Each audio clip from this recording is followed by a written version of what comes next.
Bonjour tout le monde et bienvenue sur cette vidéo-là dans laquelle je reçois mon ami et Jonado. Lui, vous le connaissez sûrement, il est animateur radio et il est auteur et aussi c'est un acteur incontournable dans le développement personnel. Donc les amis, je vous laisse à nous suivre pas à pas. On essaye de faire quelques réflexions. Notre sujet d'aujourd'hui, c'est le leadership responsable, c'est-à-dire un leader qui va inspirer les gens, chacun à son niveau. Vous êtes tous du leader, vous êtes tous génial, mais chacun à son niveau, chacun, il faut pas se comparer. Il y a qui peut faire plus, d'autres moins, peut-être un maçon dans la construction, un mécanicien dans la réparation, un médecin dans son métier de médecin, un enseignant dans son métier d'enseignant, chacun à son niveau. On est tous inspirants, on est tous des leaders, on peut tous influencer les uns des autres positivement et les faire réfléchir d'une façon qui lui fait vraiment poser certaines questions qui les mènent vers des bons résultats et peut-être vers un changement durable, un changement qui va les aider à surmonter certaines problématiques ou certaines visions qui allaient courtes ou allaient bien éclairées, etc. La renforcer peut-être si ça va dans le bon sens. Mais avant de commencer, j'ai toujours cette habitude de laisser mon invité se présenter parce que peut-être moi je le présente de ce côté-là d'animateur radio, mais lui peut-être il va parler qu'il est papa, qu'il est autre chose. Donc je te laisse l'immense privilège de le faire toi-même, cher ami. Avant tout, Abdelkir, bonjour et merci beaucoup de me donner l'occasion de m'adresser, à toi. C'est toujours un plaisir qu'on se jase, toi et moi, on l'a déjà fait par le passé. Donc, merci de me donner cette opportunité-là de te rencontrer, mais également de m'adresser à ta communauté et à la mienne par le fait même, parce que j'ai définitivement partagé aussi cette entrevue sur ma page. Écoute, me présenter. Je suis un homme, de toute évidence. J'ai 54 ans. Je suis le papa de 2 enfants, une grande fille de 26 ans, un petit garçon de 9 ans, adopté au Kazakhstan. Et je suis un homme ordinaire. Je me considère, moi, extraordinaire. Quand je me couche le soir, je mets la tête sur l'oreiller, je me considère extraordinaire. Mais dans cette vaste planète qui est la nôtre, je suis ordinaire, je n'ai pas grimpé l'Everest, je n'ai pas de médaille olympique à mon actif, je n'ai pas fait de dépression, je n'ai pas fait d'infarctus duquel je me suis levé. Je suis un homme ordinaire qui a ses opinions, qui a sa façon très particulière de livrer ses opinions, ce qui m'a amené à créer cette appellation dans l'industrie du développement personnel et professionnel du conférencier auteur, mais surtout reconnu comme le gentil distributeur de coups de pied au derrière. Je suis, à mes yeux, très gentil. Je pense que je suis une bonne personne. J'ai une bonne attitude la plupart du temps. J'ai une propension au bonheur très élevée. Je me lève à tous les matins pour jouir de la vie. Je suis donc gentil, mais je suis le seul dans cette industrie à aussi distribuer des coups de pied au derrière. Pour rendre les gens inconfortables avec les aspects de leur vie qu'ils savent très bien vouloir changer, mais qu'ils ne changent pas en restant bien assis dans leur divan à vivre le statu quo de leur vie actuelle. Je veux rendre inconfortables les gens à un point tel qu'ils vont finalement réagir à mon propos, mais réfléchir à pourquoi ça les a fait réagir et peut-être que dans cette réflexion-là, ils trouveront la source d'une action. Donc, c'est une approche qui est en polarité avec ce qu'on a l'habitude d'entendre, une approche qui me vaut certaines critiques, bien sûr, mais écoute, on parle de responsabilité aujourd'hui. Je suis responsable de ce que je dis, je ne suis pas responsable de la façon dont les gens le comprennent et qu'est-ce qu'ils en feront. Et quand je monte sur une scène pour partager un propos, dans mon livre, j'ai pas de temps à perdez-vous, ou à mon émission radio, eh bien, je suis responsable de ce que je dis, je les livre avec les conséquences. Mais ça appartient à chacun d'entendre ce que je dis, de réagir, de réfléchir et de voir si ça a un impact pour eux. Est-ce que ça vient brasser quelque chose? Est-ce que ça vient vous faire réfléchir? Et je pense, moi, que c'est dans cette réflexion-là, qui, à mes yeux, est trop malheureusement souvent absente dans le message conventionnel en développement personnel qu'on a dans notre industrie, ben c'est dans cette réflexion-là qu'on trouve peut-être la source de l'action pour passer d'où on est à où on veut être. Parce qu'on parle de développement personnel. Le mot développement implique un mouvement. Le mouvement d'où on est à où on veut être. Si un propos ne vous fait pas bouger, ce n'est pas du développement personnel, c'est du entertainment personnel. Donc, je reviens sur la croissance, le développement personnel, on va le démystifier, c'est la croissance personnelle. En fait, c'est le travail sur soi, c'est le travail continu, acquérir des connaissances, des expériences, etc. Donc, si j'ai bien compris, d'après ce que tu me dis, que toi, dans ta démarche, c'est de pousser les gens à vivre ce confort. Donc, en réponse à certains, par exemple, méthodes que peut-être que tu penses qu'on est beaucoup dans les choses confortables, on est toujours beaucoup plus dans les choses conventionnelles. Est-ce que d'un côté aussi, tu vois pas qu'on passe peut-être d'un extrême à l'autre? Peut-être. Oui, tout à fait. Tu as raison. Ça peut être considéré d'un extrême à l'autre dans l'approche, dans le propos initial. Mais comme je le dis souvent, mon discours avec celui de mes collègues de l'industrie du développement personnel, de l'épanouissement, exemple toi, il peut peut-être des fois sembler contradictoire, mais ultimement, si on s'y arrête et on y pense un peu, il est plus souvent complémentaire qu'autre chose. Je te donne un exemple. Je fais 2 catégorisations. Il y a le conférencier, l'auteur, qui rend les gens confortables. Quand on sort de la conférence de cette personne-là, les gens, leur commentaire premier est « ça m'a fait du bien ». Quand on sort de ma conférence, ce que j'entends le plus souvent, c'est « il m'énerve ». Il m'énerve, mais je vais aller réfléchir. Eux autres, ils ne sortent pas de la conférence confortable. C'est ni un ni l'autre qui est la vérité absolue, mais souvent le mix des deux. Je te donne un exemple, Abdelkir, t'es mon ami.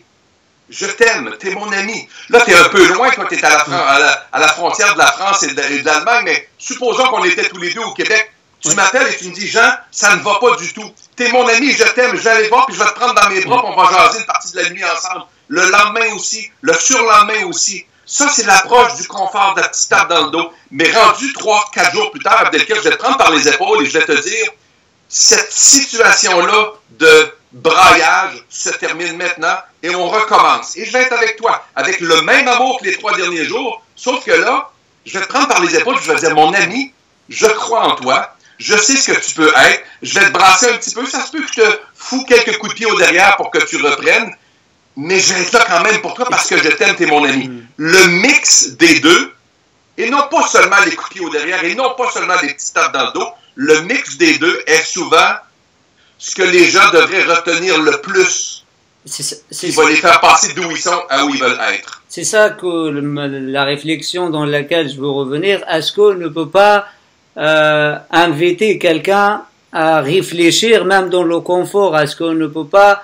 est-ce que les gens ne comprennent pas qu'il faut changer certaines choses dans le confort? Peut-être que c'est des gens qui le font. Moi, c'est pas ça qui fonctionne pour moi. Moi, quand je suis confortable, je réfléchis pas.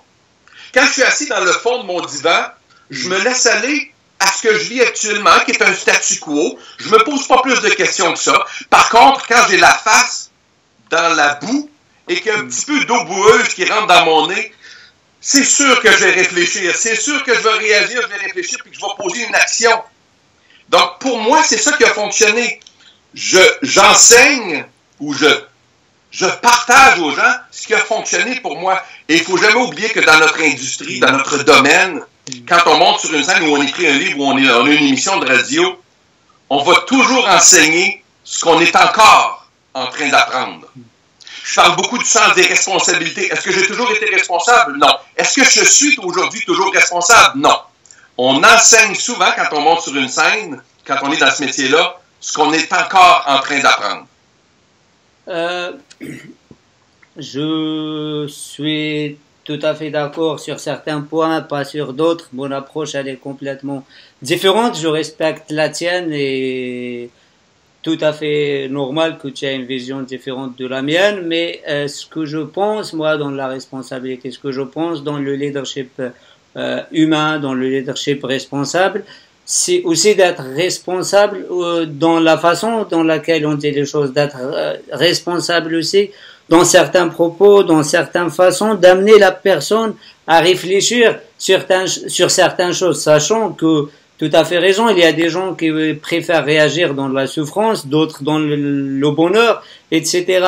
Mais est-ce qu'on ne peut pas avoir un discours équilibré, par exemple, dans un moment donné, on rappelle, et moi ce que je fais en personne, je rappelle à la personne certains souhaits, certaines choses qu'on veut atteindre, certaines choses qu'on veut acquérir, certaines réflexions qu'on veut faire, mais en même temps aussi je peux rappeler que malheureusement c'était pas le cas. Malheureusement, ce qu'on voit aujourd'hui c'est différent. Et le mieux, je ne sais pas, et peut-être le mieux c'est d'aller aussi vers donner aussi peut-être de l'espoir, donner, parce que les gens aussi sont capables aussi de comprendre certaines choses, pas dans l'inconfort, c'est-à-dire... Je suis d'accord avec toi, Abdelkir, c'est exactement ce que je viens de te donner comme exemple, un exemple qui, à mes yeux, à moi, est très équilibré. Tu ne files pas, ça va pas bien. Les 3 premiers jours, je suis dans la douceur et l'amour doux de mon ami.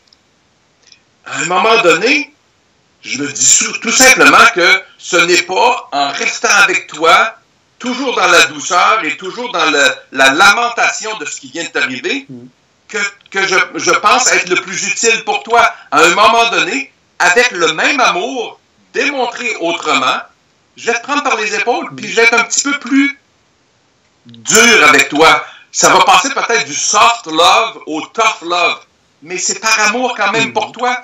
J'en ai la preuve à tous les jours avec mes amis, mes vrais amis.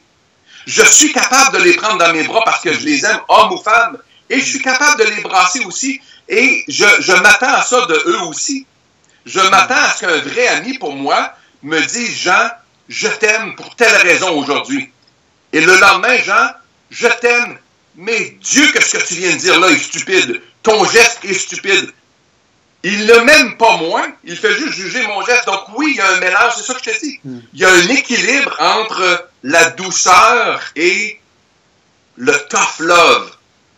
Moi, ce qui a fonctionné pour moi dans toutes mes expériences de vie marquantes, ça a été le moment où ça a été un petit peu plus dur pour moi. Je te donne un exemple.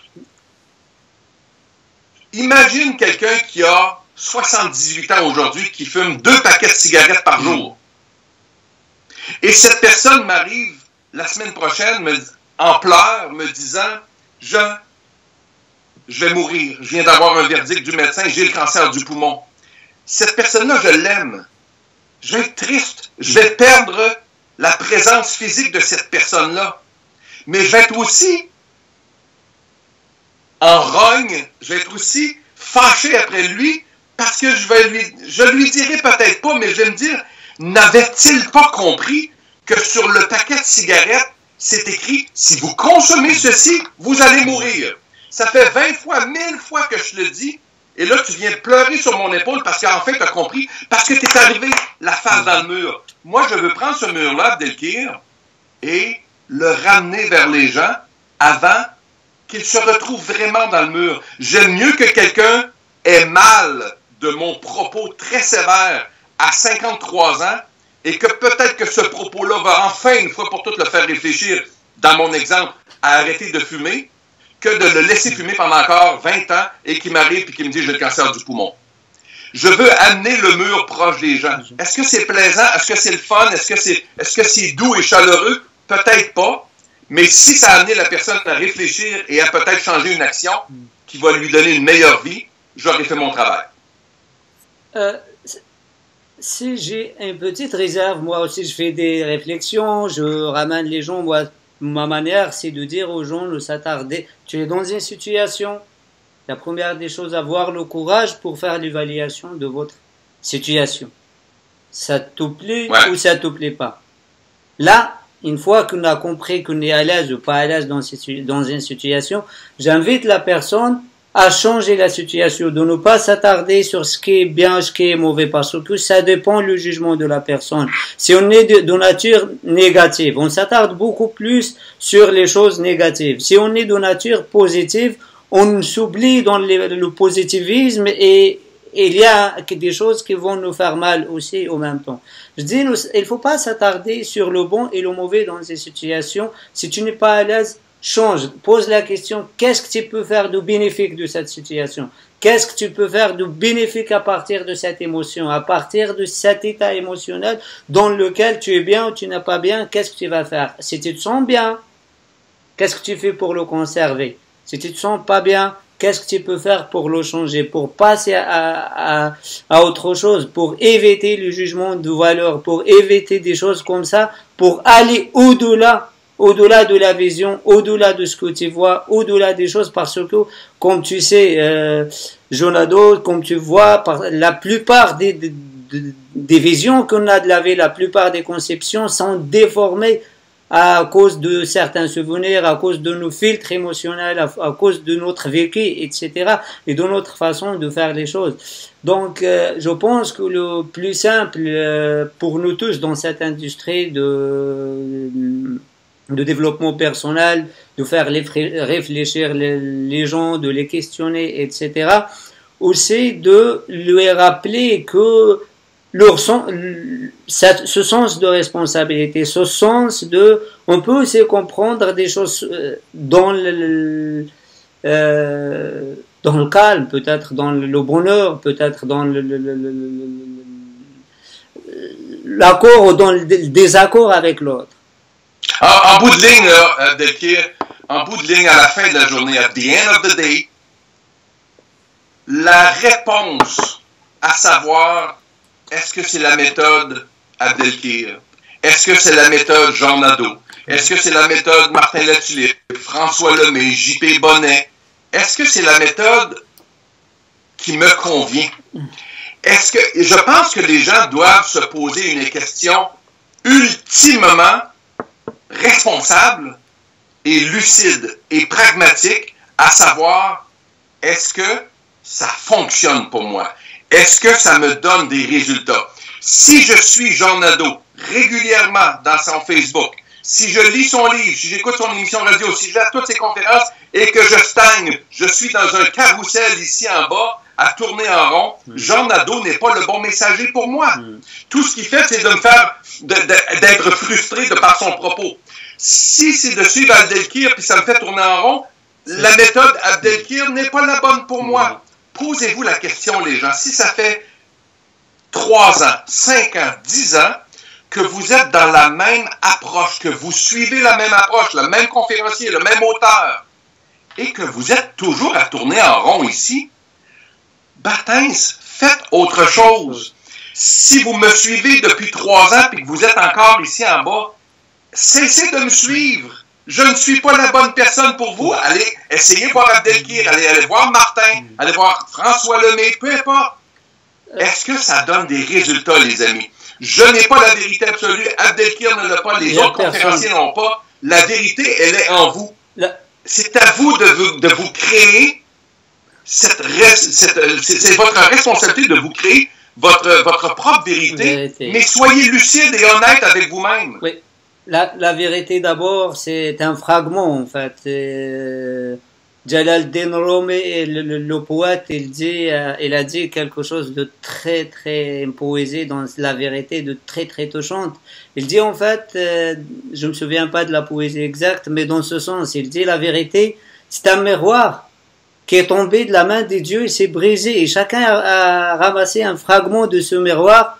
Il a un morceau de la vérité, mais il se croit que c'est ça la vérité. Mais la vérité, c'est tous ces morceaux, tous ces fragments collés l'un à l'autre. Et c'est pareil. Dans la vie, il n'y a pas quelqu'un qui a raison, il n'y a pas quelqu'un qui a tort. Donc, moi, en personne, j'évite complètement tout jugement de valeur, etc.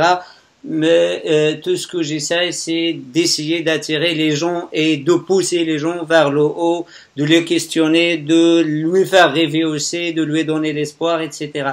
Et sur le rêve et l'espoir, quelle est cette chose, Jonado, qui te fait rêver? Quelle est cette chose qui te donne l'envie de vivre, qui te fait vibrer 7 sur 7 peut-être, ou 24 sur 24?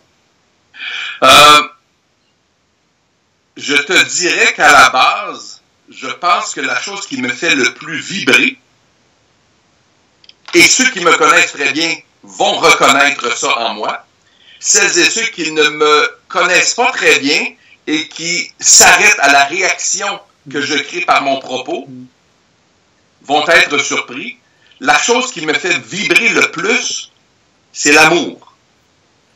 Écoute, je suis dans l'amour. À ma façon, bien sûr, mais je suis dans l'amour. L'amour de mes enfants.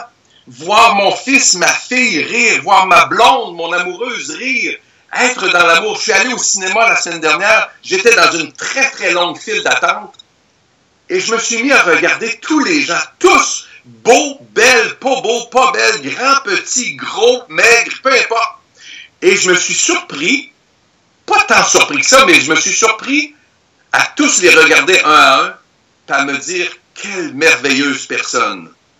Elle a sûrement ses défauts comme moi, sûrement ses qualités, elle a sûrement ses chagrins et ses peines et ses blessures, mais quelle belle personne. Je les regardais tous après l'autre, et pour moi, je ressentais de l'amour. Ce qui me fait le plus, ce qui me fait lever le bâton, c'est l'amour. C'est l'amour. Et le premier amour, et là, je vais vous sembler très, très, très cliché, mais c'est un cliché qui est vrai. Le premier amour que j'ai, c'est pour moi-même. Je me lève à tous les matins pour aimer Jean Nadeau, pour rendre heureux Jean Nadeau. Oh, mais Jean, c'est égoïste ce que tu dis là. Je pense pas que c'est égoïste. Ça devrait être la même chose pour tout le monde. Parce que si vous vous attardez, si votre objectif premier de chacune des journées que vous levez, c'est de vous aimer vous en premier, vous allez dégager ça autour de vous. Qu'est-ce qui me motive? Qu'est-ce qui me fait lever le matin? Qu'est-ce qui me fait aimer la vie? C'est l'amour prioritairement. C'est l'amour, c'est très bien l'amour, c'est l'une des clés du succès. À chaque fois que je parle du succès, je dis la première clé, c'est le rêve. Et la deuxième, c'est l'amour. C'est vraiment, on a un rêve, on va rêver de quelque chose qui nous fait vibrer, après on tombe amoureux de ça. C'est vraiment, ça tombe, c'est... La troisième règle du succès, il faut absolument, Delkir, pas que je te corrige, mais que je complète ton propos. Oui, le rêve, oui, l'amour, mais juste ça, pour atteindre le succès, ça ne fonctionnera pas. Lève-toi derrière et pousse-toi le fond de culotte et va travailler. Ça prend de l'action. Le travail, c'est avant tout. Mais on ne peut pas faire un travail si on ne l'aime pas. On ne peut pas faire un travail s'il ne nous fait pas rêver. Et d'abord, c'est pour cela que je t'ai demandé qu'est-ce qu'il te fait rêver. S'il te reste quelques jours à vivre, et tu as un message à passer, et tu as quelque chose peut-être que tu l'as pas fait pendant toute ta vie, c'est quoi cette chose S'il me reste quelques jours à vivre, je m'excuse auprès de tout le monde qui nous écoute, mais vous ne serez pas ma priorité. Je ne serai pas un messager pour les trois prochains jours qui me restent à vivre, pas auprès de vous. Je vais être un messager auprès des gens que j'aime. Non pas que je ne t'aime pas, que je n'aime pas notre public, mais mes 3 prochains jours, si j'ai 3 jours à vivre, ouais, je vais les passer avec mes enfants, avec mon amoureuse, avec mes parents, avec mes amis proches, pour finir de remplir le petit trait d'union qui va se trouver entre ma date de naissance et ma date de mort. Ce petit trait d'union-là, à la fin, il va me rester les dernières couches noires qui vont venir combler ce petit trait d'union-là entre les deux. Eh bien, ça va être ces derniers coups de pinceau-là vont être toujours dans l'amour, vont être pour les personnes très très proches de moi. Tu vas lui dire pour compléter mon legs à ces personnes-là. Tu vas lui dire quoi? Si je pouvais résumer ça à une seule chose, c'est, mettons à mes enfants, il y a sûrement eu des moments dans notre vie de famille, moi comme papa, vous comme enfant, il y a sûrement eu des moments où vous ne m'avez pas aimé. Et c'est normal. Par contre, aujourd'hui, à la veille de ma mort, j'espère que vous avez compris que ces gestes-là que j'ai posés, qui vous a fait peut-être vous dire « Oh, je te hais, papa », étaient quand même des gestes d'amour. Et que vous avez appris depuis à respecter le fait que j'ai posé ces gestes-là dans l'amour. Si j'avais... Ça va se terminer dans l'amour pour moi. Ça va se terminer dans l'amour. Je veux mourir le sourire aux lèvres, dans mon imperfection, comprenant mon imperfection, acceptant mon imperfection, le sourire aux lèvres est un peu essoufflé. Je veux mourir un peu essoufflé d'avoir tant fait. Je souhaite et tant aimé. Je souhaite que tu auras tout ce que tu as pensé. Je souhaite vraiment que tu auras heureux jusqu'à ce moment-là. J'espère que ça ne viendra pas trop vite non plus. Je la souhaite pas. De toute façon, il n'y a pas de raison. Continuer à rigoler, continuer à bien vivre. J'espère que ça ira jusqu'au bout, quoi. Et tu sais quoi, Abdelkir, cet amour-là dont je parle, il fait partie de ma carrière de conférencier. Il fait partie de mon approche de coup de pied au derrière. Je ne pourrais pas être dans cette industrie du développement personnel au service des gens si ça ne reposait pas sur l'amour. Elle est juste partagée d'une façon différente. Jean, si c'est cette entrevue, c'est la dernière pour toi de c'est la dernière occasion de parler à un public, c'est la dernière occasion de prendre la radio, les médias comme ça. Tu vas dire quoi aux gens qui nous regardent aujourd'hui? Je dis souvent aux gens que je ne suis pas un motivateur. D'ailleurs, je dis aux gens dans mes conférences, si vous venez à ma conférence et vous sortez de cette conférence uniquement motivé, ne parlez pas de moi à personne, vous allez détruire ma carrière. Par contre, j'ai un message de motivation. J'en ai juste un. Il est très très simple, il y a 3 mots. Si c'était la dernière fois que je m'adressais au monde, à ton public, à mon public, et que je leur laissais un dernier mot, je leur dirais, vous allez mourir. Vous allez mourir. Si cette phrase-là ne vous suffit pas pour vous lever derrière de votre lit le matin et d'aller mordre dans la vie, manger du steak pendant que vous avez des dents. Si cette phrase-là ne vous motive pas, je crois qu'aucune autre phrase pourrait vous motiver de façon aussi percutante que celle-là. Vous allez mourir. Allez vivre. Cessez de survivre. Allez vivre. Right now. Pas de temps à perdre. Bien dit. Moi, tout ce que je peux vous dire, tout ce que je dis aux gens qui nous regardent, posez toujours la question. Quelle est cette chose pour laquelle vous serez réveillé le matin? Quel est ce travail qui te rend heureux? Quel est ce rêve qui te pousse à dire oui à la vie, qui te pousse à dire oui à les rencontres, qui te pousse à dire oui à la différence, oui à l'acceptation de l'autre, et saisir la vie, elle est vraiment, vraiment, vraiment, vraiment. La vie, c'est un déséquilibre. Cherchez l'équilibre dedans. Cherchez l'équilibre dans cet équilibre. La vie, c'est tout simplement comme 2 personnes qui vont à la mer. Un qui veut surfer, il cherche une grande vague, des grosses vagues, et l'autre qui veut baigner, qui cherche une mer plate. Et si vous voulez baigner, vous n'allez pas là où il y a une mer haute, là où des grosses vagues. Et si vous voulez surfer, allez où il y a des grosses vagues. De toute façon, la vie, c'est comme un surfeur, c'est l'équilibre. Dans cet équilibre, ne laissez pas s'impacter pour des choses de gauche et de droite. Concentrez sur l'essentiel. Et comme il a dit, qu'on a parlé de la fin, c'est pas uniquement la mort. La fin, c'est pas uniquement la mort, la fin d'un projet, la fin d'une étape dans la vie de la personne, la fin d'une relation, la fin de quelque chose. Pensez à tout à une fin.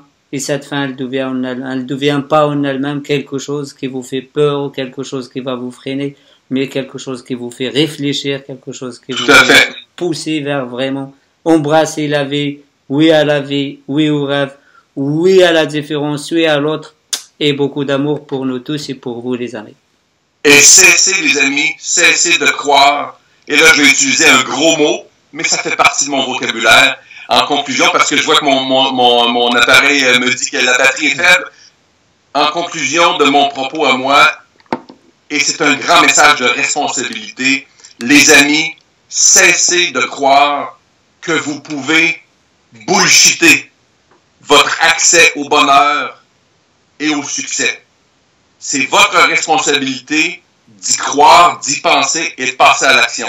Levez-vous le derrière, époussez-vous le fond de culotte et posez ces actions inspirées que vous obtenez en vous arrêtant et en y réfléchissant. Mais à un moment donné, levez-vous le derrière et passez à l'action.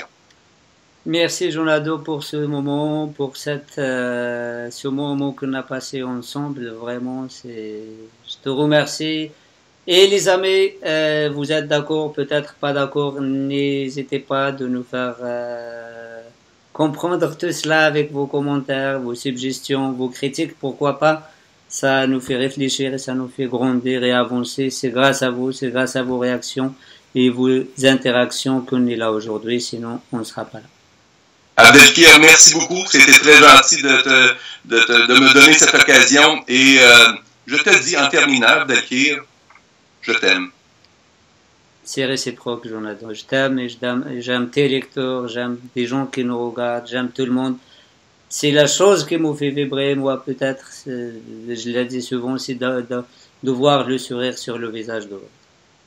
Salut, mon ami. Bye bye. À bientôt, au revoir.